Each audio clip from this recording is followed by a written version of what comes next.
क्या लग रहा है इस बार किशनगंज की विधानसभा में चुनाव में सीट किसके खाते में जा रही है? कांग्रेस के खाता में। क्यों, ऐसा क्या है कांग्रेस में? हम लोग बचपन से कांग्रेस में दे के आए, कांग्रेस में दें। अच्छा, मुद्दे क्या होंगे? मुद्दे क्या, हम लोग कांग्रेस में दे के आए, कांग्रेस में देंगे। वक्त बताएंगे, जो है जिधर में जो है पल्ला होगा उधर दे दिया जाएगा। वोट को बेकार नहीं करना है। नीतीश का तो सफा चट है, क्योंकि वोटर लिस्ट में बहुत परेशान करा रहा है वो। क्या लग रहा है इस बार किशनगंज विधानसभा सीट किसके खाते में जा रही है? कैसा माहौल? एमआईएम के खाते में जाएगी। बिना एमआईएम का तेजस्वी का सरकार नहीं होगा। वो अगर सरकार बनाना चाहते हैं तो गठबंधन मिले। यहाँ के प्रतिनिधि कुछ काम नहीं किए हैं 5 साल में। इलाके के लोग सही से पहचानते नहीं हैं कि विधायक कौन है। कांग्रेस हम लोग को गुलाम बना के रखना चाहता है। कांग्रेस मुसलमान का वोट चाहिए, कांग्रेस को मुसलमान का वोट चाहिए, तो मुसलमान को समर्थन नहीं चाहिए। आप सब जग गया है। अब जो लहरा है सिर्फ पतंग ही लहरा है। अगर लहराना है तो पतंग लहराना है। अब जितने मुसलमान हैं सब जग गए हैं। यहाँ के मुसलमानों को डरा करके वोट लेता था कांग्रेस। अब मुसलमान जाग चुका है। असदुद्दीन ओवैसी के नाम पे हम वोट देंगे, चाहे किसी भी एमएलए को खड़ा कर दीजिए आप, या एमपी को खड़ा कर दीजिए। कि अगर आपको डर है कि एमआईएम आने से बीजेपी जीतेगी तो आप हमको शामिल कीजिए अपने पार्टी में, गठबंधन में शामिल कीजिए। आरजेडी क्यों नहीं ले रहा है हम लोगों को? ओवैसी साहब तो लेटर भी लिखे थे गठबंधन में शामिल होने के लिए, मगर वो नहीं चाहते हैं ना कि मुसलमान किसी पार्टी में उभरे। मुसलमान को उभरने नहीं देना चाहते हैं कोई पार्टी। कोई भी आके लॉलीपॉप पकड़ा जाता है, कोई भी यहाँ पर बिजनेस बना लिया है कोई भी नेता आकर के। ठीक है, सीमांचल में बस एक ही चलेगा, एमआईएम एमआईएम एमआईएम। जिस बिहार ने सदियों तक भारत की प्रगति को नेतृत्व दिया, उसको पंजे और लालटेन के शिकंजे ने पलायन का प्रतीक बना दिया था।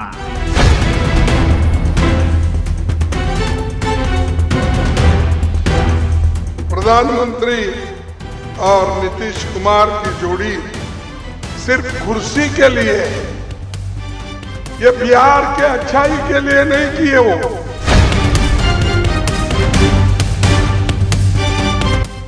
अब गोड़ पकड़वा मुख्यमंत्री की बिहार में कोई जरूरत नहीं।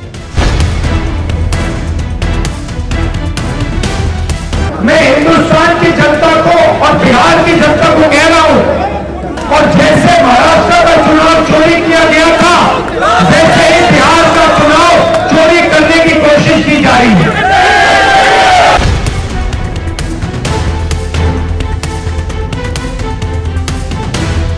अगर गिरगुट और नीतीश कुमार को सामने रखा जाए तो गिरगुट कहेगा कि मुझे इससे शर्म आती है। इतना रंग बदल के नीतीश कुमार।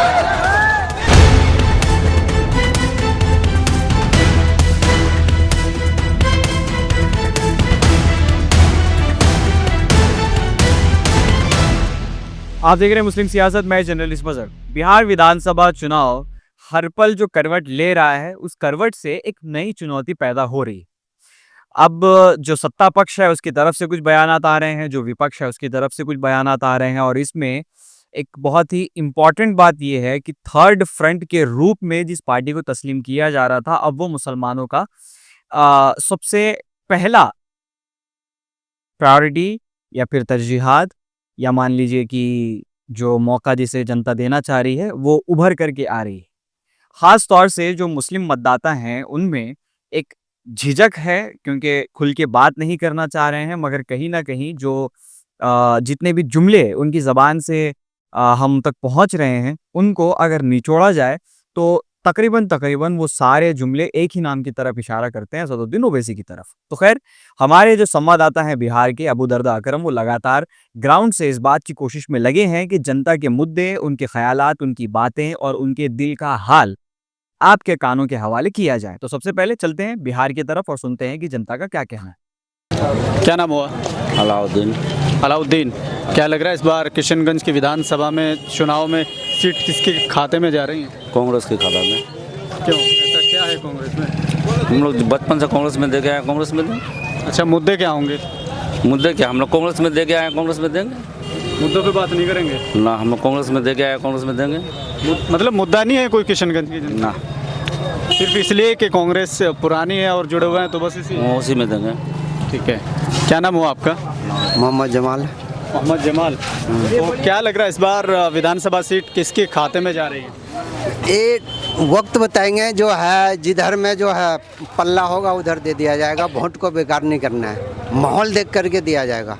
अच्छा, वोट बेकार होने की क्या उम्मीद क्यों है आपको? उम्मीद है कि इधर उधर जो है अगर वोट दे देंगे तो बेकार ना हो जाएगा। जिधर देखेंगे पल्ला भारी है उधर दे देंगे, चाहे कोई सा भी हो। अच्छा, जेडीयू का अगर पलड़ा भारी दिखता है तो उधर जाएंगे?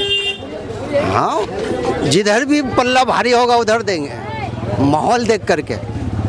अभी ये नहीं बता सकते कि हम उसको देंगे या उसको देंगे, उसको देंगे, अभी कोई नाम नहीं बताएंगे। लेकिन नीतीश का सफाचट है। हाँ, क्या कह रहे हैं? नीतीश का तो सफाचट है, क्योंकि वोटर लिस्ट में बहुत परेशान करा रहा है वो हर पब्लिक को। ये कह रहे हैं कि फर्जी वोट रोकने के लिए ऐसे कर रहे हैं वो।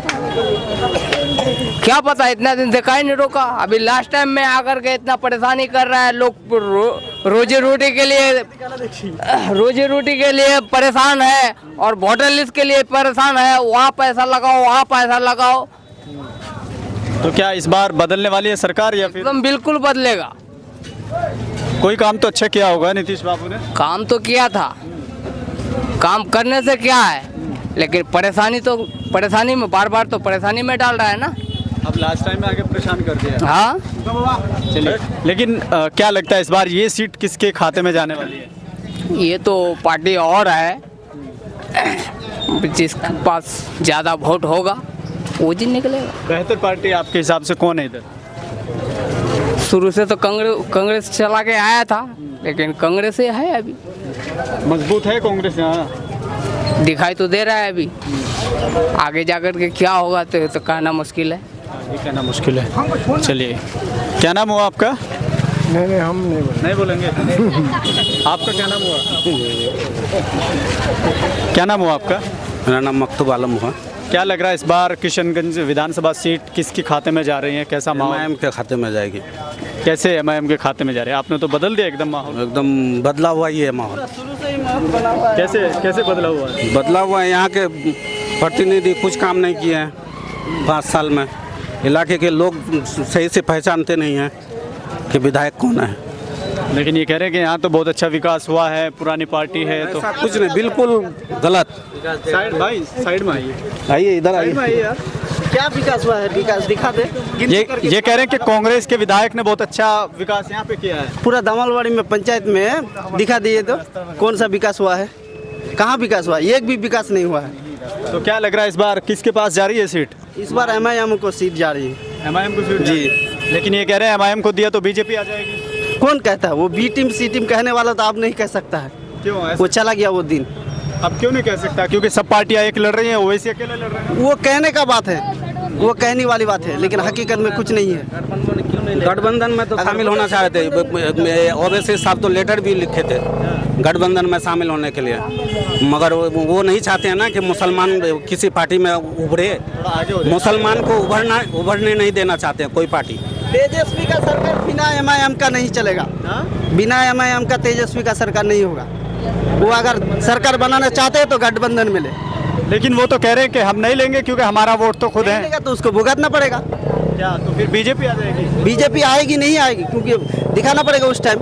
अगर उसका चक्कर में बीजेपी आएगी ना, वो तो नहीं चाहता है ना। जो बीजेपी अगर नहीं चाहता है, जब बीजेपी का सरकार आए तो उसको गठबंधन में ले। क्या कह रहे हैं? हाँ, एकदम सही, बिल्कुल सही बात है। 70% बता रहे हैं आप? हाँ, 70% यहाँ मुस्लिम है। यहाँ के मुसलमानों को डरा करके वोट लेता था कांग्रेस। अब मुसलमान जाग चुका है। अब वो सब नहीं चलेगा कि ये मुसलमान को वोट देगा तो बीजेपी जीत जाएगी, ये सब नहीं चलेगा। अब क्या चलेगा? अब चलेगा पतंग, असदुद्दीन ओवैसी साहब। नीट में कामयाब नहीं हो पाए, विजडम आपके लिए लाया है दूसरा मौका, नीट रिपीटर बैच। इस साल विजडम ने नीट में बेहतरीन कामयाबी हासिल की है। पेपर टफ होने के बावजूद 545 मार्क्स के साथ स्टूडेंट ने शानदार परफॉर्मेंस किया है और 25% स्टूडेंट्स गवर्नमेंट सीट हासिल करने में कामयाब हुए हैं। ये कामयाबी का सफर एक बार फिर नए काफिले के साथ रवाना होने को तैयार है, जिसका हिस्सा बनने का मौका अब आपके पास भी है। विजडम नीट रिपीटर बैच शुरू हो चुका है, जिसमें न सिर्फ आपको तराशा जाएगा बल्कि आपको स्कॉलरशिप्स भी दी जाएंगी। अगर आपने 400 से ज्यादा मार्क्स हासिल किए हैं तो आपको 90% स्कॉलरशिप दी जाएगी और ऐसे ही इस स्कॉलरशिप का सिलसिला 199 मार्क्स तक चला जाता है। तो अगर आप अपने डॉक्टर बनने के सफर को मंजिल देना चाहते हैं तो इस सुनहरे मौके का फायदा उठाएं। नीचे दिए गए नंबर पर अभी कांटेक्ट करिए।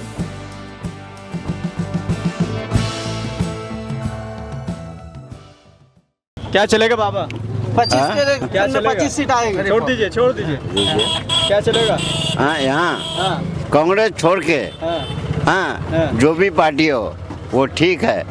भले बीजेपी जीत जाए आपकी कहने के मुताबिक वो ठीक है और सोने पे सुहागा है, मगर कांग्रेस राहुल गांधी को मैं कहना चाहूँगा कि अगर आपको यहाँ सीट देना ही है तो कैंडिडेट देखिए पहले, जिसके मुंह में बोली नहीं है उसको आप एक इसके मुताबिक नहीं है, वार्ड सदस्य के मुताबिक नहीं है, मुखिया के मुताबिक नहीं है, जिला परिषद में हार गया 96 आया, उसको आपने सिर्फ कांग्रेस का नाम देके कांग्रेस को वोट देगा। चाहे डॉक्टर जावेद साहब हो, मुंह में तो बोली नहीं था, अभी 1-2 साल में सीख गया थोड़ा बहुत बोलने के लिए, तोते के जैसे। हाँ ठीक है। तो कौन बोलता है आपके लिए अच्छा? हाँ कौन बोलता है? ओवैसी साहब, अब्दुल ईमान साहब और बहुत सारे ऐसे कैंडिडेट हैं जो बोलते हैं, आवाम के लिए आवाज़ उठाते हैं। पार्लियामेंट में कौन आवाज़ उठाता है? किसी ने आवाज़ उठाया है? एजाजुल हसन साहब किसी ने आवाज़ उठाया? अगर आवाज़ उठाया है तो अब्दुल ईमान साहब उठाया है, बिहार का आवाज उठाया। लेकिन ये कह रहे हैं कि अगर वो लड़ते हैं तो यहाँ से बीजेपी आ जाएगी। वो भूल भुलैया जो है ना, कांग्रेस हम लोग को गुलाम बना के रखना चाहता है। कांग्रेस मुसलमान का वोट चाहिए, कांग्रेस को मुसलमान का वोट चाहिए, मुसलमान समर्थन नहीं चाहिए। और बेसी तो लेटर बाज़ाब्ता लेटर में दिया है कि हमको समर्थन दीजिए, चाहे 5 सीट दीजिए या 10 सीट दीजिए। क्यों नहीं समर्थन ले रहा तेजस्वी यादव जी? क्यों नहीं ले रहा है? या नीतीश जी क्यों नहीं ले रहा है? या कांग्रेस क्यों नहीं ले रहा है? क्यों नहीं समर्थन ले रहा है? इसलिए मुसलमान का वोट चाहिए, खाली मुसलमान गुलाम बन के रहो, मगर तुमको कैंडिडेट नहीं देंगे। तो क्या ठाना इस बार आपने? इस बार कम नहीं, जो मेरा खिलाफ आवाज उठाता है वो कैंडिडेट हम चुनेंगे। क्या बात है? हाँ, ओवैसी साहब का साथ है। क्यों साथ है? कह रहे हैं कि उनको तो गठबंधन साथ नहीं ले रहा है। वो हमारे हित में बात करते तो उसी का ना साथ देंगे हम लोग। हाँ क्या कहेंगे भाई? बोलिए, इनसे बोलिए, हम बात नहीं करें, हम बात नहीं करें। क्या तो और भी लोग हैं यहाँ, इनसे भी जान लेते हैं। बात करते नहीं। क्या नाम हुआ? एमडी अखिल। रास्ता क्या लग रहा है, माहौल कैसा है इस बार? भाई देख लो, पतंग के अलावा कुछ नहीं है। कौन कह रहे हैं? कह रहे हैं कि कांग्रेस बहुत बढ़िया वोटों से। अरे घंटा कांग्रेस है, कहाँ है कांग्रेस? किस जिले में है कांग्रेस? किशनगंज में। कौन सा किशनगंज में? जिसमें खड़े हैं। जिसमें खड़े हैं ना, अब सब जग गया है। अब जो लहरा है सिर्फ पतंग ही लहराएगा। अगर लहराना है तो पतंग लहराना है। अब जितने मुसलमान हैं सब जग गए हैं, चाहे मुसलमान हो, चाहे हिंदू हो, चाहे सिख हो, चाहे सिखाई हो, कोई भी हो। तो क्या हिंदू वोट देगा? बिल्कुल देगा भाई साहब, क्यों नहीं देगा? आज किसान क्षेत्र में जितना हिंदू है, जितना मुसलमान है, आज हिंदू के लिए कौन सा बुराई हुआ है? आज हिंदू के लिए कौन सा बुराई हुआ हमारे किसान क्षेत्र में? जितना खुश मुसलमान है उतना हिंदू भी है। बहुत हिंदू। लेकिन ये कह रहे हैं कि अगर वो आते हैं, कांग्रेस नहीं आएगा, चाहे बीजेपी आ जाए, ठीक है, मगर लहराना पतंग ही है। पतंग लहराना। हाँ हाँ, तो वही कह रहे हैं कि अगर एमआईएम लड़ती है तो यहाँ से बीजेपी आ जाएगी। नहीं, ऐसा कुछ नहीं है। इस बार माहौल बहुत बढ़िया भी है और एमआईएम जो है, जैसे कि ये विधायक का जो स्थानीय विधायक है एजाजुल हसन, कांग्रेस से गृह पंचायत है उसका, लेकिन यहाँ पर हम लोग लीड देंगे एमआईएम वाले। उसका पड़ोसी जितनी भी पंचायत है सब में लीड देंगे। अच्छा माहौल भी है यहाँ पर और इंशाल्लाह इस बार फतेह करेंगे। जैसे कि उपचुनाव में 2019 में हम लोग यहाँ जीते थे, इस बार भी जीतेंगे। लेकिन 20 में बहुत अंतर आ गया, एकदम इतना वोट ग्राफ गिरा है। अंतर वो कार्यकर्ताओं का, मतलब कम्युनिटी जो है कार्यकर्ताओं के साथ नजरअंदाज करना, कार्यकर्ताओं को लेकर नहीं चले, जिसके कारण से ऐसा हुआ। देश और गठबंधन तो साथ नहीं ले रहा ओवैसी को, लेकिन लोग कह रहे कि हम ओवैसी के साथ हैं, तो कह रहे कि बीजेपी और जेडीयू आ जाएगी। एमआईएम ही आएगी यहाँ पे। हम लोग जानते हैं कि पतंग छाप इस बार जीतेगा और हमेशा जीतेगा, ठीक है। क्योंकि देखिए असदुद्दीन ओवैसी जो है ना, उनके तरह लीडर है नहीं, ठीक है। हर एक चीज़ मुद्दे पे वो बोलता है, ठीक है। असदुद्दीन ओवैसी के नाम पे हम वोट देंगे, चाहे किसी भी एमएलए को खड़ा कर दीजिए आप या एमपी को खड़ा कर दीजिए। ये कह रहे हैं कि तेजस्वी यादव आजकल बड़े मुद्दे उठा रहे हैं आप लोगों के। अभी चक्का जाम किया था आप लोगों के। कौन? तेजस्वी यादव? नहीं नहीं, वो जो है ना अभी स्टेज पे चढ़ के जो बोल रहे हैं, अभी हम लोग सब कोई सुन रहे हैं। इससे पहले कहाँ थे वो? कोई भी नेता इससे पहले कहाँ? जी आज ये जो बोल रहे हैं तेजस्वी यादव जो बोल रहे हैं कि मुद्दा उठा रहे हैं, वो 2020 के इलेक्शन में बोले थे सीमांचल का आयोग गठन करेंगे, स्पेशल पैकेज देंगे सीमांचल के लिए। क्या किया? 17 महीने वो सरकार में रहे, क्या किया है हम लोगों के लिए? सरकार टूट गई थी ना। जितनी भी पार्टी आती है सीमांचल में, खास करके किशनगंज में, भोली भोली जनता को ठगने का काम करते हैं। सिर्फ यहाँ पर क्या होता है कि कोई भी आके लॉलीपॉप पकड़ा जाता है, कोई भी यहाँ पर बिजनेस बना लिया है कोई भी नेता आकर के, ठीक है। सीमांचल में बस एक ही चलेगा, एमआईएम और अख्तुल ईमान के क़यादत में, और हम लोग बिल्कुल अख्तुल ईमान के क़यादत में खड़े हैं। मैं एक चीज़ कहना चाह रहा हूँ कि अगर आपको डर है कि एमआईएम आने से बीजेपी जीतेगी, तो आप हमको शामिल कीजिए अपने पार्टी में, गठबंधन में शामिल कीजिए। आरजेडी क्यों नहीं ले रहा है हम लोग? तो ये तो थे जनता के ख्यालात जो अभी आपने सुने। साफ है और ये बात अब तय है कि खास तौर से जो किशनगंज का इलाका है और जो पूरा सीमांचल का इलाका है, जहां पर मुस्लिम मतदाताओं की मेजॉरिटी है, उन लोगों ने पिछली मर्तबा जिन चेहरों पर भरोसा किया था, उन चेहरों से वो उकता गए हैं। और इस मर्तबा भी हो सकता है कि उसी पॉलिटिकल फ्रंट के साथ वो अपना भरोसा जताएंगे। मगर सवाल सबसे बड़ा ये है कि जो पुराने चेहरे थे जिन्होंने अवाम को धोखा दिया, उनसे इस बार जनता हिसाब मांग रही है। अब ओवैसी ने तो ये साफ कर दिया है कि महागठबंधन के साथ या महागठबंधन के बिना इस बार बिहार में बदलाव हो सकता है कि चुनावी मैदान में बहुत बड़ा बदलाव ला सकती है एमआईएम।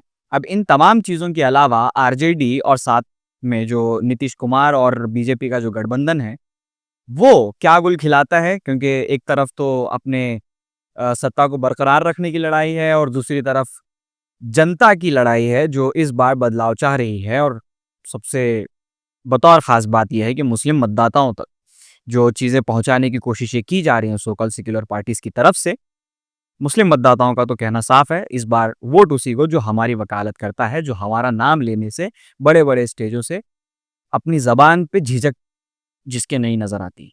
इन तमाम चीज़ों पे आपका क्या कहना है, नीचे कमेंट सेक्शन में कमेंट करके हमें ज़रूर बताएं। और ख़ास तौर से जो सीमांचल की हमारी जनता है, वो हमारे संवाददाता को अगले कौन से इलाके में देखना चाहती है, कमेंट करके ज़रूर बताएं।